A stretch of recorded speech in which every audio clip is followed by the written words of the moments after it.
महफिल भी रोएगी, हर दिल भी रोएगा, डूबेगी कश्ती मेरी तो साहिल भी रोएगा।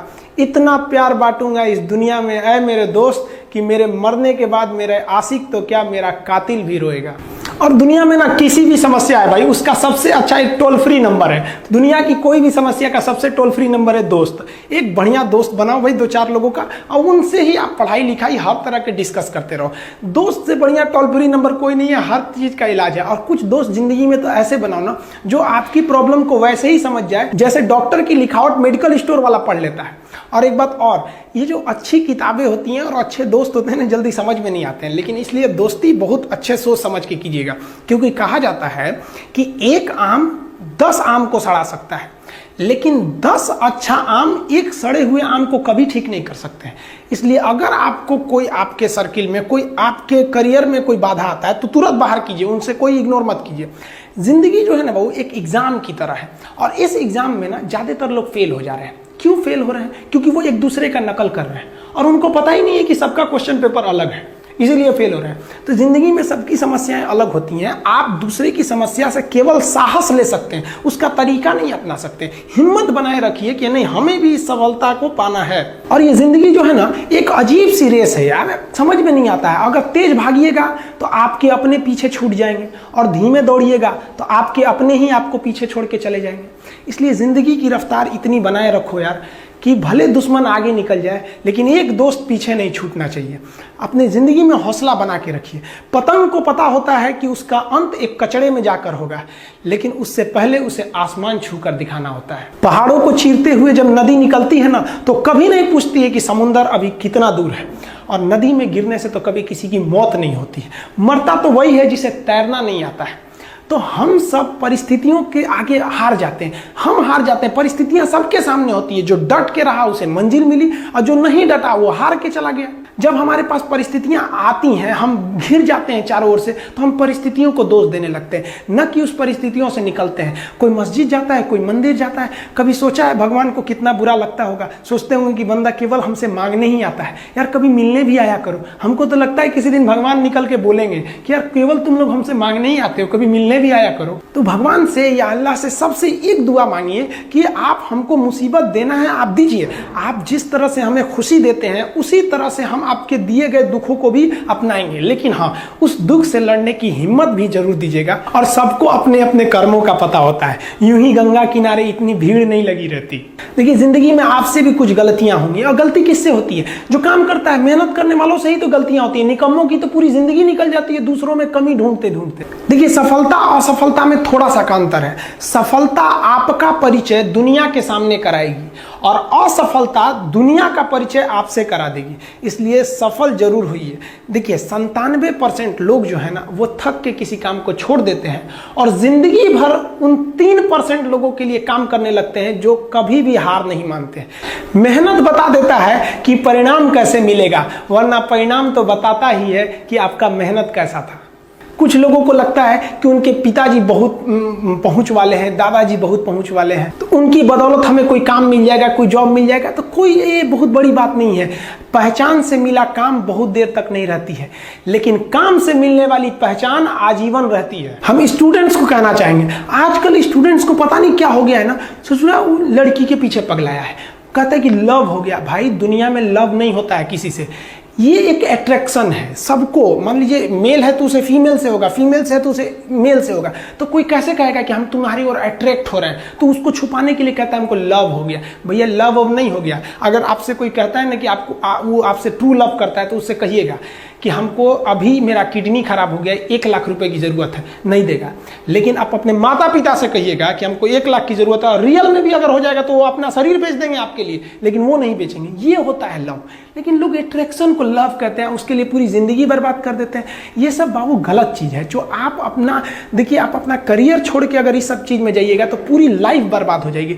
आप जो रिश्ता खोजते हैं अपना कॉलेज में, कोचिंग में, ये सब परमानेंट रिश्ते नहीं हो सकते हैं। हाँ, अगर आप गर्लफ्रेंड से शादी करेंगे तो ये आपके लिए बेस्ट लड़की होगी, लेकिन माँ बाप जो ढूंढ के लाएंगे, जो भगवान आपके लिए बनाया है, वो लड़की आपके लिए यूनिक होगी।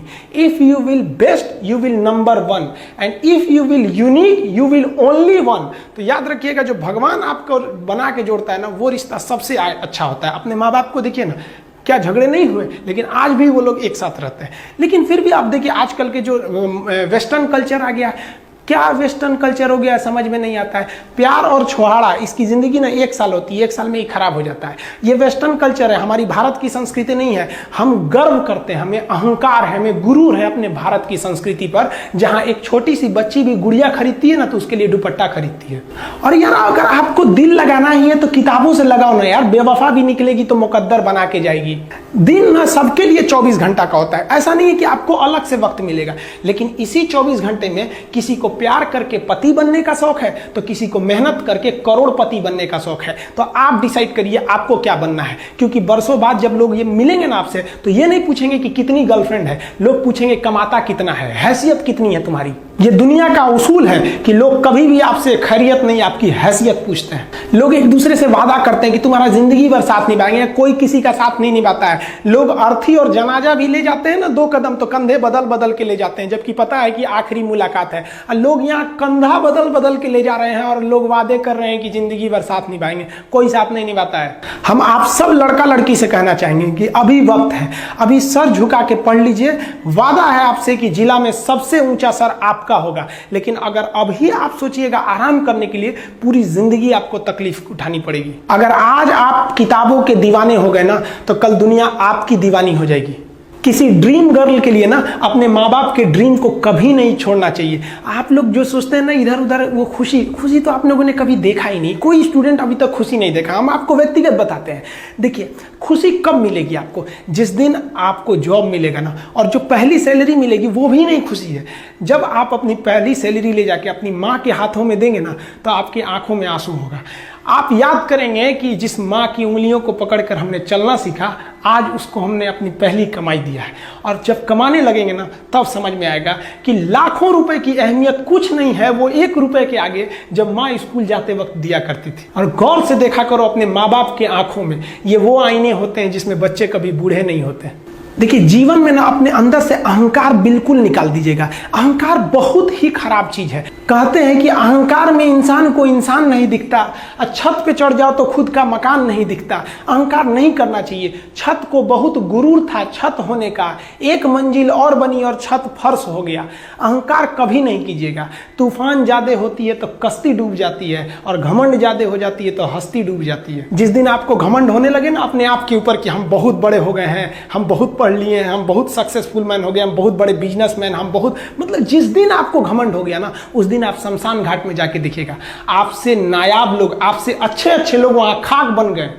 दुनिया में ना किसी से जलन नहीं रखनी चाहिए। देखिए माचिस जो होता है ना दूसरे को जला देता है, लेकिन कभी माचिस को देखें वो खुद को भी जला लेता है। अतः अगर आप दूसरे की बुराई करेंगे, दूसरे के पीछे रहेंगे ना तो इसमें आपका लॉस होगा। और अगर आपकी कोई बुराई कर रहा है ना तो आपको खुश होना चाहिए कि आप आगे बढ़ रहे हैं। बुराई उसी का लोग करते हैं जो आगे बढ़ रहा होता है। जो पहले गिरा हुआ है उसकी लोग क्या बुराई करेंगे।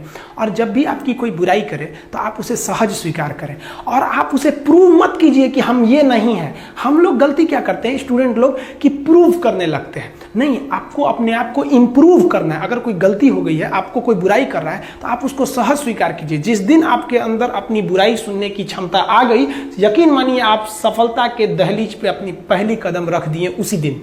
लोहा जो होता है ना उसे कोई नहीं तोड़ सकता है, लेकिन उसी लोहे के अंदर का जो जंग लग जाता है ना, धीरे धीरे दीमक की तरह उस लोहे को खदड़ते जाता है। इसलिए अपने अंदर अहंकार को मत लाने दीजिएगा। लोग कहते हैं ना कि अहंकार बुरा है। जीवन में हम जो अनुभव किए हैं, अहंकार से भी खराब चीज होता है गुस्सा। देखिए अहंकार उत्पन्न ही नहीं होगा जब तक आपको गुस्सा नहीं आए। आप ऐसे नॉर्मल बैठे हैं और आप किसी से कहिएगा कि तुम्हारी क्या औकात है, जब तक आपको गुस्सा ना आए। तो अहंकार एक पेड़ है और गुस्सा उस पेड़ का जड़ है। इसलिए गुस्सा जिस दिन आया उस दिन आप बर्बाद हो जाएंगे। किसी भी व्यक्ति को बर्बाद कराने के लिए सबसे जरूरी है गुस्सा दिलाना। आपको पता है लोहार जो होता है, लोहार वो जानता है कि लोहे को हम ऐसे नहीं मोड़ सकते हैं, बहुत ही शक्तिशाली है, इसलिए लोहार ना इस लोहे को ना आग में डाल के इसे गुस्सा दिलाता है। जब ये गुस्से से लाल हो जाता है ना, तो जहां गुस्सा आया आप अपनी ताकत खो देते हैं, और ये लोहा अपनी ताकत खो देता है और एक मामूली हथौड़े के चोट से लोहा मुड़ जाता है। तो जिस दिन आपको गुस्सा आ गया, समझ जाइए कि आप अपनी ताकत खो रहे हैं। जब हम जन्म लेते हैं तो जन्म से ही हमारी जीभ रहती है और मरने तक हमारे साथ जीभ रहती है, क्योंकि वो बहुत ही नरम रहती है, उसे गुस्सा वो बहुत हार्ड नहीं होती है। लेकिन जन्म लेने के बाद दांत आता है और दांत काफ़ी कड़ा होता है और मरने से पहले ही दांत चला जाता है। यानी अगर आप नरम रहेंगे तो काफ़ी लंबे समय तक रहेंगे, और जहाँ हार्ड होंगे आप वहीं आपका पतन चालू हो जाएगा। इंसान 3 साल में बोलना सीख जाता है, लेकिन उसे क्या बोलना है ये सीखने में उसे पूरी जीवन लग जाते हैं। शब्दों का इस्तेमाल बड़ा सोच समझ के कीजिएगा, ये आपके माँ बाप के दिए गए परवरिश का एक सबूत होता है। अतः आप अगर किसी से अपशब्द बात करते हैं तो सभ्य व्यक्ति आपको नहीं कोसेगा, बल्कि आपके माँ बाप को कहेगा कि इसे संस्कार नहीं सिखाया। ये शब्द जो होते हैं हमारी परवरिश का परिचय करा देते हैं। शब्द का इस्तेमाल भोजन की तरह करना चाहिए। जिस तरह से भोजन को बनाने के बाद थोड़ा सा चख लिया जाता है, उसी तरह शब्द को दूसरे के सामने बोलने से पहले एक बार जरूर चख लीजिएगा।